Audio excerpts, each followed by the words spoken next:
To the point programme में एक बार फिर से आपका स्वागत है। आज का विषय है 144 वर्ष बाद महाकुंभ। सबसे पहले देखते हैं ये चर्चा में क्यों है। ग्रहों और तारों के दुर्लभ खगोलीय संरेखण के कारण 144 वर्ष बाद उत्तर प्रदेश के प्रयागराज में महाकुंभ मेला 2025 आयोजित किया जा रहा है। चलिए अब जानते हैं कुंभ मेले के बारे में। हिंदू धर्म में कुंभ मेला एक धार्मिक तीर्थ यात्रा है जो 12 वर्षों के दौरान 4 बार मनाई जाती है।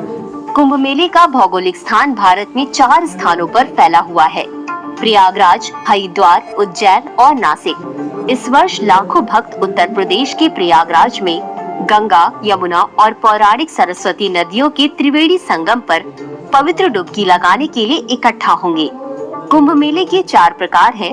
कुंभ मेला 4 वर्ष में एक बार, अर्ध कुंभ मेला 6 वर्ष में एक बार, पूर्ण कुंभ मेला 12 वर्ष में एक बार, महाकुंभ मेला 144 वर्ष में एक बार।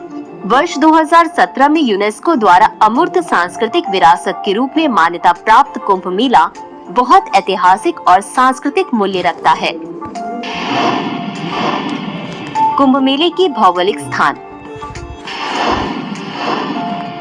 कुंभ मेला भारत में 4 पवित्र स्थानों के बीच घूमता है, जिनमें से प्रत्येक एक पवित्र नदी के तट पर स्थित है। हरिद्वार उत्तराखंड, गंगा नदी पर; उज्जैन मध्य प्रदेश, क्षिप्रा नदी पर; नासिक महाराष्ट्र, गोदावरी नदी पर; प्रयागराज उत्तर प्रदेश, गंगा, यमुना और पौराणिक सरस्वती नदी के संगम पर। चलिए अब देखते हैं कुंभ मेले का ऐतिहासिक विकास।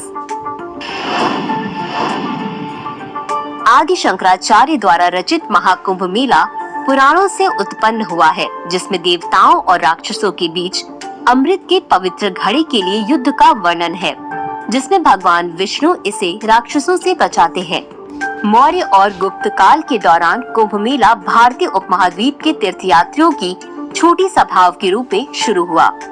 हिंदू धर्म के उदय के साथ इसका महत्व बढ़ गया, खासकर गुप्त जैसे शासकों के अधीन, जिन्होंने इसकी स्थिति को ऊंचा किया।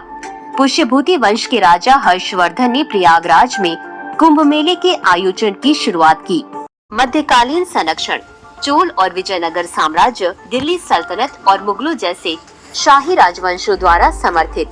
अकबर ने धार्मिक सहिष्णुता को बढ़ावा दिया और नागा साधुओं को 1565 में मेले में शाही प्रवेश का नेतृत्व करने का सम्मान दिया।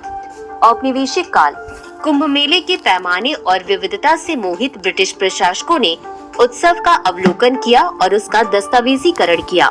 19वीं शताब्दी में जेम्स प्रिंसेप ने इसके अनुष्ठानिक प्रथाओं और सामाजिक धार्मिक गतिशीलता का वर्णन किया।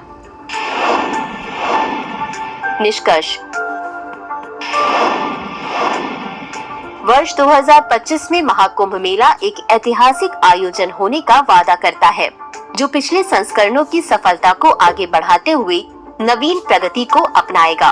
प्रयागराज का समृद्ध ऐतिहासिक, सांस्कृतिक और आध्यात्मिक ताना बाना अत्याधुनिक सुविधाओं के साथ मिलकर तीर्थयात्रियों को आस्था, एकता और भक्ति का एक अद्वितीय अनुभव प्रदान करेगा।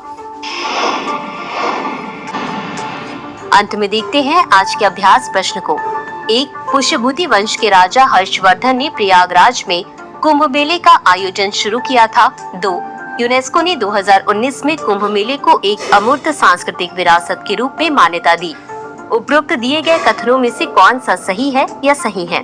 A केवल 1, B केवल 2, C 1 और 2 दोनों, D न तो 1 और न ही 2। इस प्रश्न का उत्तर कमेंट बॉक्स में जरूर दें। आज के लिए बस इतना ही। धन्यवाद।